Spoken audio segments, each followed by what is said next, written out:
Today, Oscar Wilde's funny ghost story. Sit back, the ghost who scared everyone is about to be scared out of his own wits. Here we go. Canterville Chase was a grand old house deep in the English countryside, beautiful, but famous for one strange reason. Everyone said it was haunted. For 300 years, the ghost of Sir Simon had walked its halls by night, and he was very good at his work. With his cold white face, his glowing eyes, and his low, terrible groans, he had scared many a guest out of their wits. That is, he had frightened them so badly that they could hardly think. Servants had fainted. Proud lords had fled into the dark. So when a wealthy American named Mr. Otis arrived to buy the house, the old owner warned him plainly that the ghost was real. Mr. Otis only smiled. In America, he said, they simply did not believe in ghosts. He bought the house at once and moved his whole family in without a second thought. On their very first morning, the family noticed a dark red stain on the floor of the library. The housekeeper lowered her voice and explained, it was blood, spilled there long ago, and it could never ever be washed away. The Otis family took this news in stride.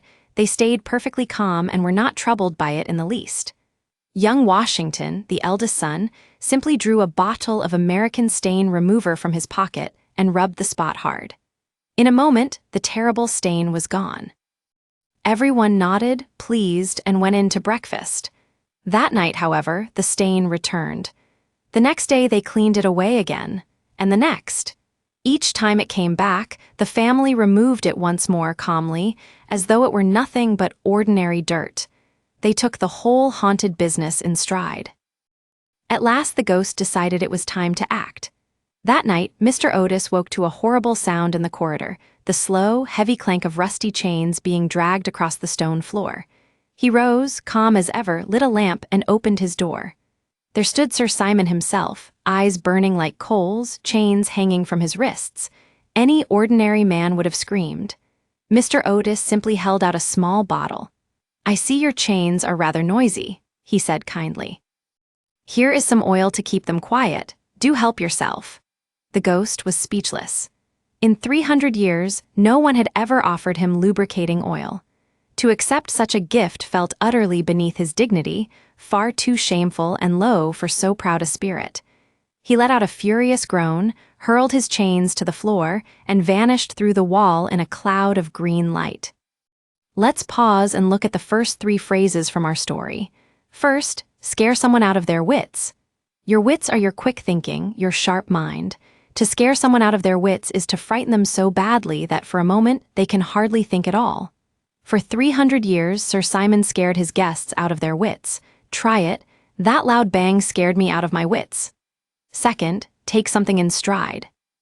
To take something in stride means to deal with a difficulty calmly, without letting it upset you. The Otis family took the haunted house in stride. When life surprises you and you stay relaxed, you take it in stride. Third, beneath one's dignity. If something is beneath your dignity, you feel it is too shameful or too low for a person like you. The proud ghost thought that accepting oil was beneath his dignity. Say them with me. Scare someone out of their wits, take something in stride, beneath one's dignity. Now the ghost was truly determined. Night after night, he tried every trick he knew.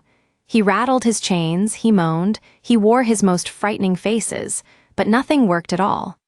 Worse still, the family's 2 young twin boys began to hunt him. They fired dried peas at him through little tubes. They stretched ropes across the dark hallways to trip him. Once, they even built a fake ghost of their own, out of a white sheet and a hollow turnip, and leapt out to frighten him, and it was the real ghost who cried out and ran. Poor Sir Simon was soon at his wits' end. He was so tired and so frustrated that he simply did not know what to do next. He, the great terror of Canterville, was being chased around his own house by 2 laughing children. It was almost more than any proud ghost could bear. As the weeks passed, something in the old ghost began to change. He no longer marched proudly through the halls. He stopped rattling his chains. He grew thin and faint and gray, drifting quietly from room to room, a shadow of his former self, far weaker and sadder than the fearsome spirit he had once been. The truth was, he was exhausted. For 300 long years he had never truly rested. He had haunted this house night after night, all alone, while the world outside slowly forgot him. He was not really wicked, he thought to himself. He was only very, very tired. One evening he sank down in a dark corner, buried his face in his pale hands, and, for the first time in centuries, he simply wished the long, weary game were over. It was Virginia, the family's gentle young daughter, who found him there. The others had only laughed at the ghost, but Virginia stopped and looked at him properly. For the first time, she saw not a monster, but a lonely old soul in pain. Her heart softened, and she took pity on him. She felt truly sorry for him and wanted to help. Quietly, she sat down beside him and asked what was wrong. Slowly, the ghost began to speak. Long ago, he told her, he had done a terrible wrong, and for 300 years he had never been able to forgive himself. He was so tired, he whispered. All he wanted now was to rest, to close his eyes and be at peace at last. But he did not know the way, and in all those years, no one had ever cared enough to help him find it. Virginia listened to every word, and she was not afraid. She took the ghost's cold hand in her warm one and told him gently that the past was over, and that he could let it go. It was time, she said, to come to terms with what he had done, to accept it at last, and stop punishing himself for a wrong so very old. Together, quietly, they forgave him. And slowly, as the words were spoken, a great weight seemed to lift from his shoulders. A soft, warm light filled the room, and the pain in his tired eyes melted into peace. "Thank you, child," he whispered.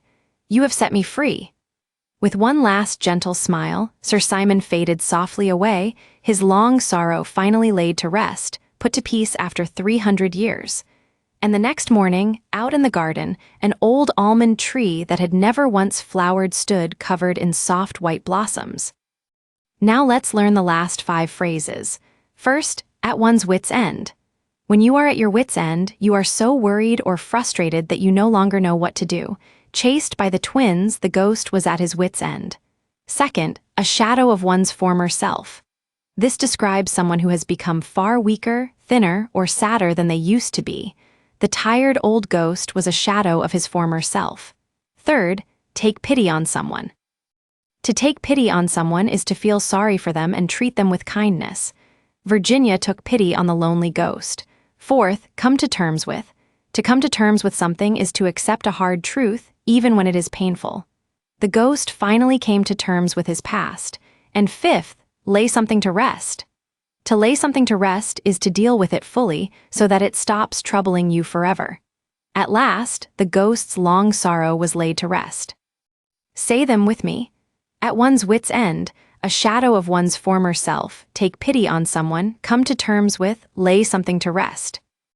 So there is our story, Oscar Wilde's warm and funny tale of a ghost that no one would fear. For 300 years, Sir Simon scared people out of their wits. But the cheerful Otis family only took him in stride.